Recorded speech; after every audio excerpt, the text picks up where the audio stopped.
Olá a todos, meu nome é Ricardo Ereslake e seja bem-vindo a mais um vídeo sobre Godot Engine. Neste vídeo nós iremos falar e conhecer sobre os tipos de processamento da Godot, funções sobrescrevíveis, como criar um node via script, sistema de classes e heranças, grupos, e vou dar alguns exemplos, e vou dar mais um exemplo de sinais. Bom, eu queria dar algumas recomendações para essa playlist, né? E serve para qualquer vídeo de estudo que vocês venham ver. Vocês podem estar achando um bicho de sete cabeças e muitas coisas novas aí que eu estou jogando em vocês, mas a documentação da Godot é meio embaralhada mesmo, ela não vai de um nível baixo e vai aumentando gradativamente, não, ela é toda desorganizada. E por eu estar seguindo ela e não ter experiência em criar tutoriais e playlists, eu estou fazendo, né, uma merda igual a ela. Brincadeira, é muito boa a documentação, mas bem desorganizado. Mas o conselho que eu dou é o seguinte: essas coisas podem estar parecendo um bicho de sete cabeças agora para vocês, mas futuramente vocês vão achar isso muito fácil e muito familiar, né?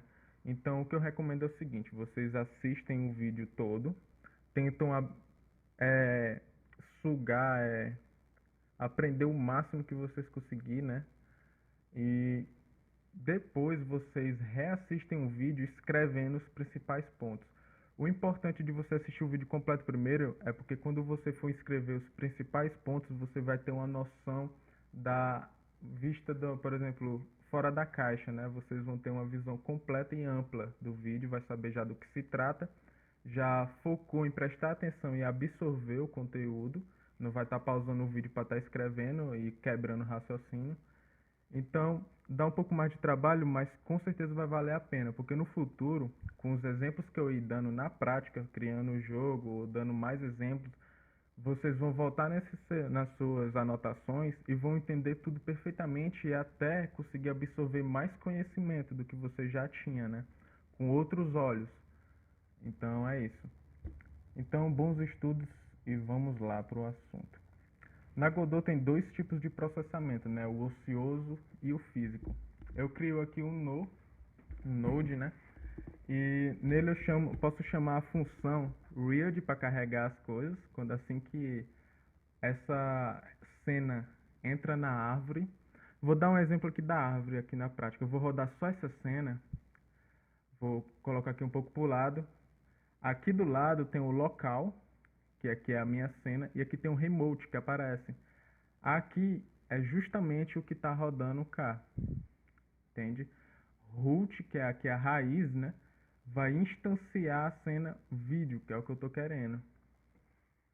Quando a gente vai mudando de cena, a nossa instância aqui vai trocando, mas o root continua. Voltar aqui, voltar para o script. Então, assim que essa cena entra lá na root, ele carrega tudo que tem dentro da read. Bom, tem a função também reservada que é a process.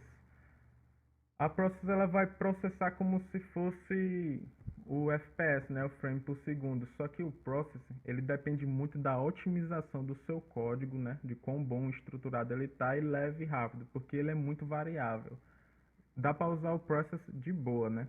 Mas ele pode variar e vai dar aqueles lags em alguns momentos mais pesados. Aí, para mudar isso, a gente usa o delta, porque a gente pode usar ele só o process sem nada aqui dentro. Mas a gente usa o delta aqui para justamente dar essa estabilização nele. O delta vai medir o tempo em segundos de um frame até o outro. Assim ele vai estabilizar mantendo um padrão. Aí não vai ter o lag, né?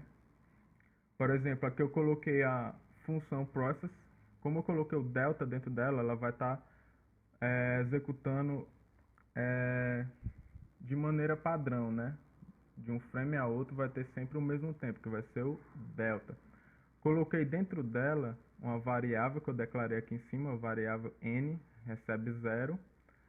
O n vai somar a ele mesmo 1.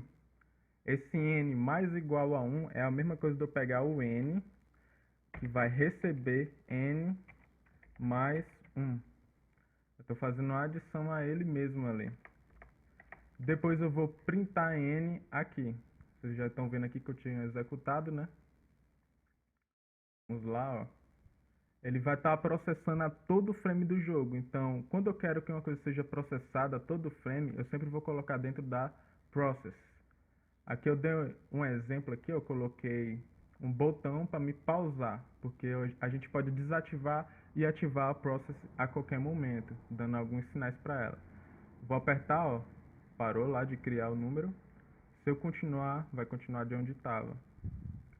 Vamos pausar, ou dar stop. Daqui, ó, quando o botão é pressionado, se state foi uma variável que eu criei de tipo booleana, né, que recebe verdadeiro ou falso, true ou false. Eu deixei logo true nela, né, porque aqui o process ele já vem padrão com true dentro dele. Ele já vem assim, ó, process true, que a gente inicia, ele já está rodando, né. Então, se o estado for true, a gente vai colocar set process false. E o estado vai receber o inverso de state. Por exemplo, se state tiver true, ele vai inverter para false e vai jogar dentro do state. Aí o state agora é false. Se estado for true, coloca false, aí vai desativar, né, quando a gente aperta. Agora, se não, set process true, vai ativar de novo. Aí o estado vai ganhar o inverso. Um exemplo, quando a gente inicia lá, já vai começar como true. Ele está rodando o process e adicionando 1 à variável n. Quando a gente aperta o botão, vai enviar o sinal para cá, como a gente viu na aula anterior, e vai executar o que tem aqui dentro. Aqui dentro nós temos a condição if, né? Vai olhar se state é true. Se state for true, ele vai executar o que tem aqui dentro. Se não, vai executar o que tem aqui dentro. Então vamos lá. Tá true, a gente começa com true. Então isso aqui é verdadeiro, então vai executar o que tem aqui dentro. Aí vai inverter para false. Quando a gente apertar de novo o botão, ele vai vir aqui e vai verificar se state é true. Só que state não é true, é false. Então ele não vai executar o que tem aqui e vai executar o que tem cá, ativando de novo o processo. Espero que tenham entendido, mas anotem e revejam. Vocês vão entender. E com os exemplos, na próxima aula a gente já vai começar a criar o jogo. Então, cada vez mais com exemplos, vocês vão pegar isso muito rápido. Não se preocupem, não achem que está difícil ou que é bicho de sete cabeças. Vocês vão entender. Bom, além do process, nós temos o physics process. O physics process é o processo que ocorre a cada frame também, só que ele é destinado aos processos físicos. Ele acontece antes da etapa física do jogo. E ele, por padrão, já vem estabilizado em 60 FPS. Você pode mudar aqui no Project Settings.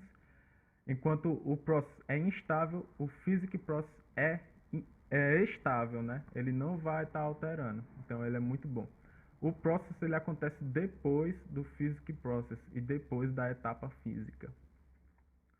Bom, tem aqui algumas funções sobrescrevíveis, né? Que é a func enter tree. Se você quiser colocar alguma coisa dentro dela, vai chamar assim que o nó entra na árvore. Na hora que o vídeo 4 entrar lá na árvore, ele vai executar o que tem aqui dentro.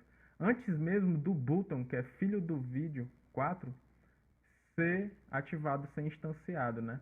Então ele vai ser primeiro que o read, porque o read só vai executar o que tem aqui dentro depois que tudo isso aqui, o vídeo 4, o button, tudo que tiver dentro aqui, entrar lá e for carregado e ativado. Vocês podem querer usar isso para alguma situação, né? Exit tree é quando o nó, o vídeo 4 aqui, sai da cena, porque a gente pode excluir, né? Então, quando ele sai da cena, ele executa o que tem aqui dentro. Isso pode ser muito útil. Bom, vou dar um exemplo aqui de como criar um nó igual a esse aqui, só que pelo script. A gente chega aqui, eu deixei comentado.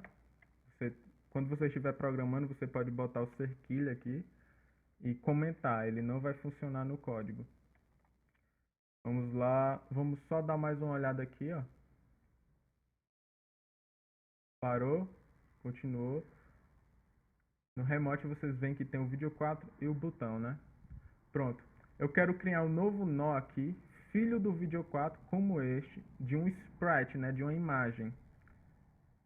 E só que eu quero via código. Isso pode ser útil para muitos momentos nos jogos, vocês vão ver futuramente. É bem útil. Então eu crio aqui uma var, uma variável s, coloquei s, que vai receber o sprite, que é uma palavra reservada por tipo sprite, assim como aqui é Node 2D, ponto new. Eu vou criar uma nova instância de sprite aqui dentro da variável s.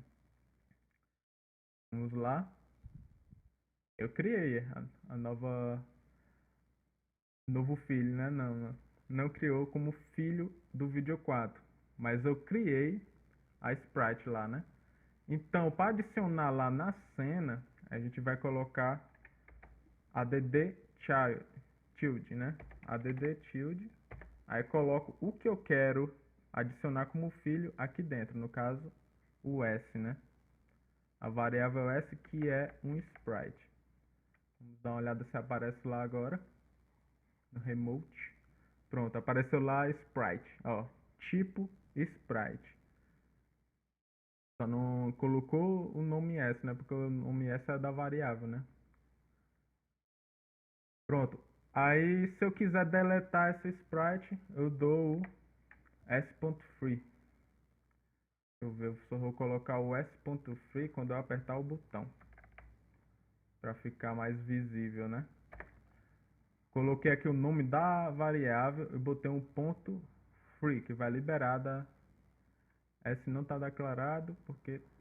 Pronto, eu declarei a variável s dentro da read, então ela só vai existir aqui dentro. Fora ela não vai existir. Para ela existir fora, para o script todo, a gente coloca ela aqui. Pronto, ó, já não está mais vermelho. Vamos rodar. Remote. Tá lá ela. Agora vamos apertar o botão para ver se... Ah lá, apagou ela. Isso é bem útil. No caso, quando a gente coloca ela lá, se ela tiver uma imagem, ela vai aparecer aqui. Bom, a gente pode apagar usando o ponto free, né? A variável vezes o ponto free. Só que às vezes pode dar um problema no código de vocês, é que tipo, e se a variável sprite aqui no caso, s, estiver emitindo algum sinal para outro lugar, isso aqui vai dar um erro, ela não vai conseguir deletar. Então a gente tem que fazer um jeito que ela espere o sinal acabar e depois delete. Só delete quando tiver a possibilidade de deletar. Então a gente vai escrever aqui s.queryFree. Vai funcionar da mesma forma. Remote. Quando a gente pressionar o botão, apagou. É a maneira mais segura de apagar qualquer node, qualquer coisa. Pronto, já expliquei como criar um nó a partir daqui. Agora vamos ver sistema de herança, né? Sistema de classes e heranças. Por exemplo, eu criei aqui uma outra cena chamada player e botei a sprite do ícone da Godot bem aqui no meio da tela. Coloquei um script no player, né? Extends Node 2D. Esse extends significa que ele está herdando todas as propriedades do que tiver aqui do lado. No caso, Node 2D, que é o tipo aqui, né? Está herdando todas as propriedades e funcionalidades. Aqui embaixo eu usei a palavra reservada className para nomear esse script como uma classe. Ela já é uma classe, na verdade, né? Mas eu quis colocar um nome nela. Ó, class name. Aí eu posso dar um nome para essa classe. Como aqui é a cena do player, aí eu nomeei como player. Pronto. Aí no caso, eu coloquei aqui uma função addPlayer. Eu criei aqui func addPlayer. Criei uma variável scene para receber a pré-scene.instância. Funciona assim, ó. eu criei uma variável uma pré-cena, né? E eu dei um load. Deixa eu ver aqui que eu mudei lá, vamos mudar cá embaixo também. Por exemplo, eu quero criar uma instância de uma cena. Você lembra que a gente pode instanciar as cenas clicando aqui na correntinha? A gente também pode instanciar uma cena via script. Essa é a melhor forma de explicar e eu fico me bananando aqui. Então, para me instanciar uma cena via script, eu posso usar pelo meio de classes dessa forma. Criei a classe aqui player, aí eu criei a variável pré-cena, pre-scene, recebe um load, que é um carregamento. Eu vou carregar alguma coisa dentro dessa variável aqui. Coloquei aqui o caminho do player, está aqui a cena player. Clico o botão direito, copy path, copiar caminho e colo aqui. Pronto. Então essa pré-scene vai receber um load, uma do player aqui, que eu estou dizendo o caminho, né? Mas é isso. Pronto. Só que a melhor forma de fazer é o preload, né? Que vai carregar antes, né? Então fica mais seguro. Às vezes a gente pode tentar usar e não ter carregado ainda. O preload é mais rápido e mais seguro. Pronto. Agora que eu criei uma função addPlayer, eu criei uma outra variável chamada scene, que vai receber essa variável que tem o pré-carregamento lá da cena player, ponto instance. Aqui eu estou dizendo o seguinte, eu vou pegar a cena que eu carreguei aqui dentro dessa variável e vou pegar a instância dela, igual quando a gente está instanciando aqui pela correntinha, como se fosse uma cópia, uma duplicata dela, e vou colocar nessa variável scene. Aí o que eu vou fazer é igual lá com o Node, eu vou adicionar como filho do pai atual aqui essa cena. Se eu fizesse aqui, eu ia criar outro player como filho desse player. Aí, para dar o exemplo disso, vamos fazer da seguinte forma. Eu não criei aqui como uma classe, eu vou dar um exemplo agora de instanciamento de cena e de herança de classes. Agora, por exemplo, eu vou lá no meu vídeo 4, no script dele, né? E vou... Na verdade, eu não vou estender aqui mais o Node 2D, que é o Node aqui do vídeo 4. Eu vou estender agora o player. Estendendo o player, agora o meu script vai herdar tudo que esse script player tem. Tudo que eu escrever aqui dentro dele, eu posso usar ele dentro desse outro script aqui. Por exemplo, essa função addPlayer, eu posso usar ela aqui dentro. Para dar exemplo disso, vamos colocar o addPlayer, que é uma função de cada player, não tem aqui, dentro de quando a gente apertar o botão, do sinal do botão. Vamos rodar a cena.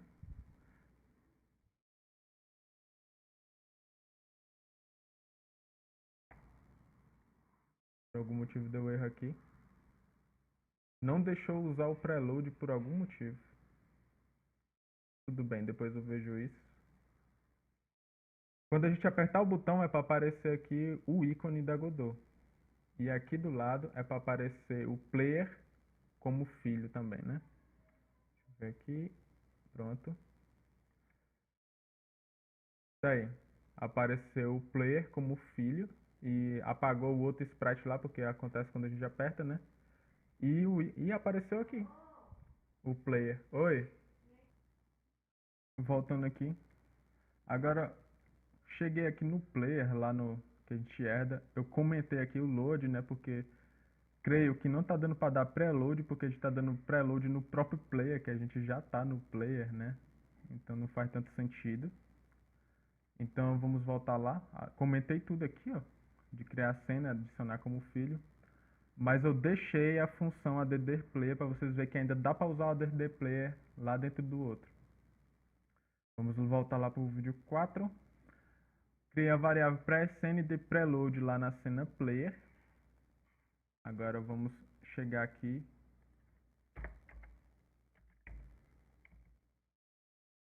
func add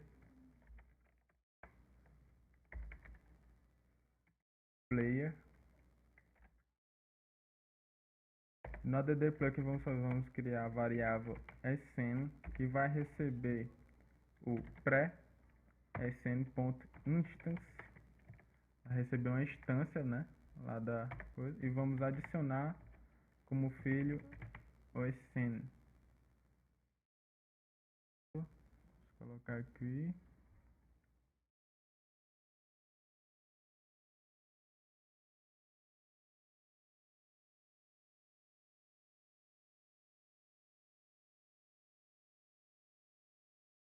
Já adicionou aqui o add player. Deixa eu ver o remote. Ah, certo. Eu tô dando player no na cena do player, né? Não tô dando no vídeo 4. Certo? Vamos lá pro vídeo 4. Aqui em remote. Isso aí. Quando apertar é para aparecer a mesma coisa, é para aparecer, vai limpar aquele, colocar o player, pronto, apareceu. Então tem essas formas aí de dar instanciamento em cenas. Isso é muito útil, por exemplo, quando você quer colocar para o seu personagem dar tiros, né? Então você cria uma cena só para o tiro e você vai instanciar ela toda vez que você atirar na sua cena. Então você instancia um tiro aqui, você vai criar, por exemplo, 100 cenas de tiro para ser 100 tiros, né? Você cria uma cena para um tiro. Toda vez que você apertar um botão do clique do mouse, alguma coisa, vai instanciar um novo tiro aqui. Toda vez que eu apertar, esse tiro está indo. Aí vai instanciar outro e criando cópias de tiros. E quando... Isso é bom instanciar por script por causa disso. Ele não vai estar instanciado logo de cara, né? Quando a gente aperta pela correntinha. Que a gente só quer que apareça o tiro quando a gente apertar algum botão. Então ele vai ser instanciado na hora que a gente apertar, e quando ele atingir o inimigo ou sair da tela, a gente dá um killer free para liberar ele, né? Apagar ele da memória. Bom, às vezes eu tô me baralhando um pouco na explicação, mas espero que estejam entendendo, né? Agora vamos pro sistema de grupos, né? Do mesmo jeito que a gente envia sinais com o Node, a gente pode adicionar eles a grupos. A gente cria aqui um grupo e adiciona ele. Por exemplo, o player. A gente pode chegar aqui e adicionar um grupo do player.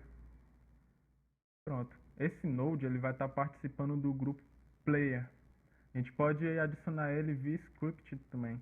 A gente chega aqui na função lá read, que é assim que ela é carregada, né? Read e diz add to group e diz qual é o grupo. Aí esse grupo já tem que ter sido criado antes. Por exemplo, const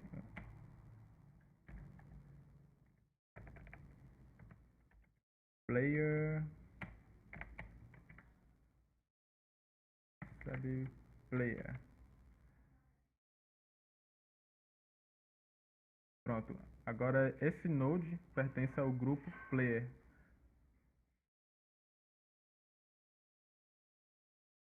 Bom, vou dar alguns exemplos aqui do uso de grupos, né? Por exemplo, vamos criar uma cena aqui. Node 2D mesmo. Vamos colocar como filho um sprite. E vamos colocar no sprite a imagem de uma espada aqui, só para dar exemplo. Essa espada, se eu usar ela para atacar alguém, não vai fazer nada, né? Porque eu não programei nada para ela, então ela precisa de uma área de colisão primeiramente, para ela detectar que ela colidiu com algo, né? Vou colocar aqui sword, salvar ela. Então vamos colocar uma colisão. Collision shape 2D. Colocar um retângulo.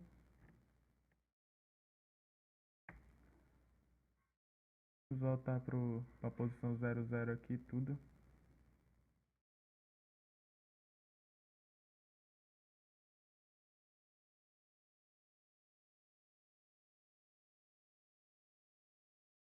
Tá aí, ó. Vai funcionar de uma seguinte forma. A colisão, assim como os outros nós, ela vai enviar também sinais, né? A gente chega aqui em Node, sinais. Só que para ela enviar um sinal de que algo entrou na área da colisão, você precisa adicionar um node aqui de área 2D. Então vamos lá, área 2D. Vamos adicionar e a colisão tem que ser filho da área. Pronto. Quando você clica aqui no área 2D, se ela tiver aqui o collision, toda vez que a área da colisão entrar em contato com alguma coisa, ela vai emitir sinais. Por exemplo, aqui, ó, área entered, que entrou, ou um body entered, que foi um corpo que entrou, né? Por exemplo, o corpo do player. Aí vamos supor, vamos fingir que a gente fez dessa forma e a gente já está colocando lá no nosso jogo. O que impede dessa arma colidir com o inimigo ou com o cenário, por exemplo, um barril, ou com um baú, ou com o próprio player que está atacando e levar dano. Porque tudo que essa área entrar, ela vai dar o dano. A gente programou para dar dano quando a área entrar. Então ela vai dar dano até no próprio player. Se pegar na perna dele, é realista, mas ia ser chato, né? Então, o que a gente faz? A gente adiciona o player ao grupo do player, né? E diz para a espada para dar dano só no grupo do inimigo. Ou do barril lá, né? Das coisas que tem pelo mundo, né? Então, todos os inimigos que a gente fizer, a gente adicionar o grupo do inimigo, então a gente vai fazer um teste. Se tiver no grupo do inimigo, dê o dano. Assim, vai evitar de dar dano em você mesmo, né? Outro exemplo que tem na própria documentação da Godot é que por todos os inimigos estar no grupo do inimigo e o player está no grupo do player, vamos supor que esteja em um grupo ou em um jogo de stealth, e você tá lá indo escondidinho pela base do inimigo, aí um inimigo te vê. Quando esse inimigo te vê, você pode mandar um sinal pro grupo. Então você manda um sinal pro grupo do inimigo e o nome da função, né? Dizendo que achou o player. Então todos que estiver no grupo do inimigo vai receber o sinal e vai saber onde você está, né? Então essa é uma funcionalidade muito boa do grupo e de deixar o seu jogo bem organizado e fácil de entender, né? Vamos ver aqui também mais um exemplo de sinais. Eu criei aqui, vocês podem criar um node 2D normal, desse aqui, 2D Scene. Adicionar como filho um sprite, botar o ícone aí mesmo. Colocar um filho também chamado timer.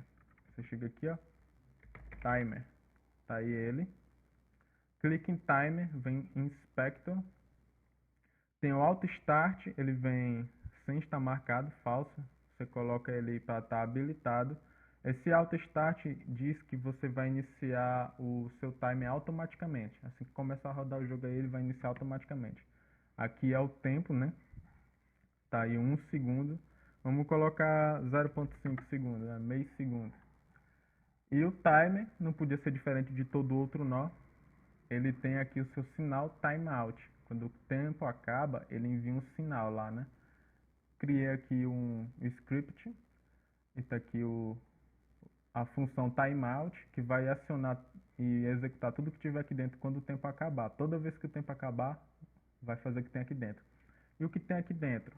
Como vocês já devem estar sabendo aí, eu peguei o node sprite aqui, acessei a propriedade dele visible, que vocês podem achar ela aqui, ó, visible tá on. Quando eu boto off, ele some. Boto on, ele volta.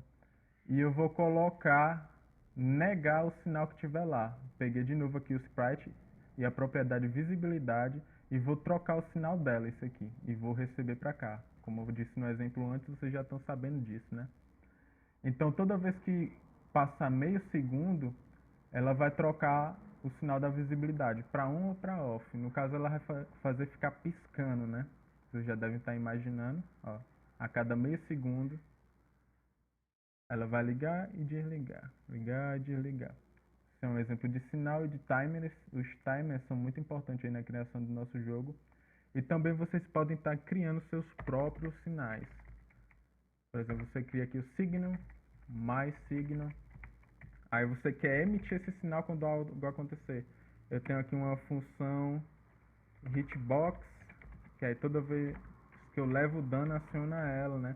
Aí eu posso emitir o sinal mais signal. Aí eu chego lá no player e dou um connect. Pego aqui o node, por exemplo, lá, timeExemplet. Ó, pego o node timeExemplet. Se ele já estivesse instanciado aqui dentro, né, no caso, ponto connect. Digo qual é o nome do sinal, que é o my signal. Digo com quem está conectando, que é self, vocês já estão ligados. E conecto a uma função qualquer aí que vai dizer que eu levo dano, por exemplo, né? Damage. Então essa é uma boa funcionalidade de você criar seus próprios sinais e conectar em qualquer código, em qualquer lugar. Você é bem livre, né? Você pode fazer várias coisas com isso. É bem complicado estar entendendo tudo isso de começo, então é bom que vocês assistam o vídeo todo e agora voltem para o vídeo e vão anotando os pontos importantes, porque no próximo vídeo a gente vai começar o desenvolvimento de um jogo de exemplo que tem lá na documentação da Godot, e assim vocês vão começar a entender mais, porque vão estar colocando em prática as coisas. Então não se preocupem, vocês vão aprender, não se preocupem mesmo. Eu aprendi, então dá certo. Então, muito obrigado por ter assistido o vídeo até aqui. Esse vídeo ficou um pouco longo, não sabia que ia ficar tão longo. Deve ser porque eu enrolo demais falando. Se eu soubesse, eu tinha dividido em dois vídeos, né? 2 vídeos. Então, muito obrigado por você assistir até aqui. Até o próximo vídeo. Vamos começar aí nosso primeiro jogo. Falou!